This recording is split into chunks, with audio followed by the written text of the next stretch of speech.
Hello friends, welcome to my channel Sanyukta Desi home style cooking. आज आम बनैबा cold coffee.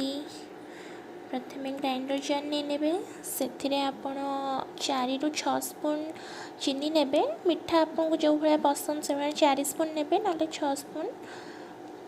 2 cup cold coffee prepare करुच्ची।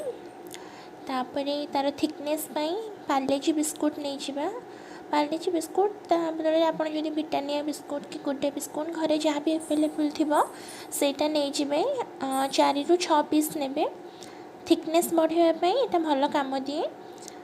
सेटा देखो नहीं जिबे ग्राइंडर जार रे। तापर आम फाइन पेस्ट करनबा। देखो मिक्सचर जार रे मु मिक्स करदेली। एबे हमर रेडी हो गला सुगा पाउडर। एबे आमे से पकेबा हाफ टेबल स्पून कॉफ़ी। 2 थर नेबे। गोटे कप आपको हाफ टेबल स्पून लगे। मु 2 कप रेडी करछि, 2 थर नेली। तापर आमे से क्षीर पकेबा। क्षीर जोटा हमर चिल्ड हेकी थिबो, चिल्ड क्षीर नेबे कोल्ड कॉफ़ी पई। कप अनुसार मापिकी नेबे। से आमे तापर आइस पकेबा। आइस आपड़ गोटे ट्रे यूज करने। जदि आपको कम ठंडा पसंद तो आप 6 ରୁ 7 पीस आइस ने, ना गोटे ट्रे 2 कप गोटे ट्रे आइस यूज करने।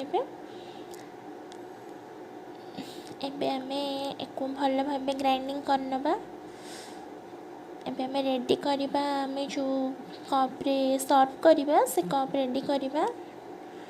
देखो चोको सिरप नेबे डेकोरेटिव पाई। ताको आमे ग्लास रो चारि पाखरे भल भाव यूज करबा। स्प्रेड करदेबे टिके टिके करिकी। देखो मु जो भाया करुची। एबे देखो केते सुंदर देखागला। ए भले 2टी ग्लास रेडी करदेली। एबे आमे सेथिरे कॉफी नबा। कॉफी थिकनेस केते भल आछि देखो।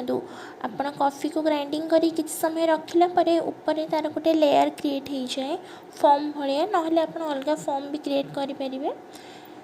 किंतु ग्राइंडिंग पर फॉर्मटा आसी ही जाए तो आउ अलग करबा दरकार नहीं।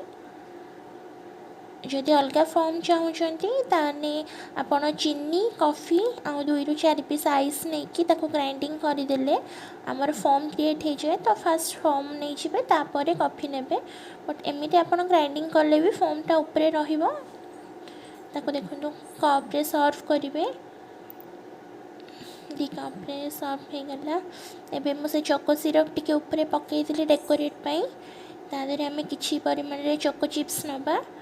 चोको चिप्स ताको सजाई दबा। आपन पाखर जदि चोको चिप्स अवेलेबल नथिबो कौन भी चॉकलेट नहीं कि ताको ग्लिटर करके आपन ऊपर डेकोरेट करि परिबे।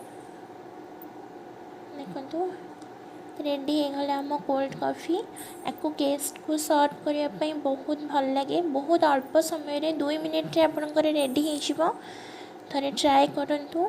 देखो केते सुंदर देखा जाउची। टेस्टी भी बहुत लगे कोल्ड कॉफ़ी। आपण घरे ट्राए करंतु। जी भी गेस्ट आसले तांको सर्व करंतु। एमिति से मैंने भी खुशी होइजिबे। आम चैनल को लाइक सब्सक्राइब आ कमेंट करंतु। Thank you.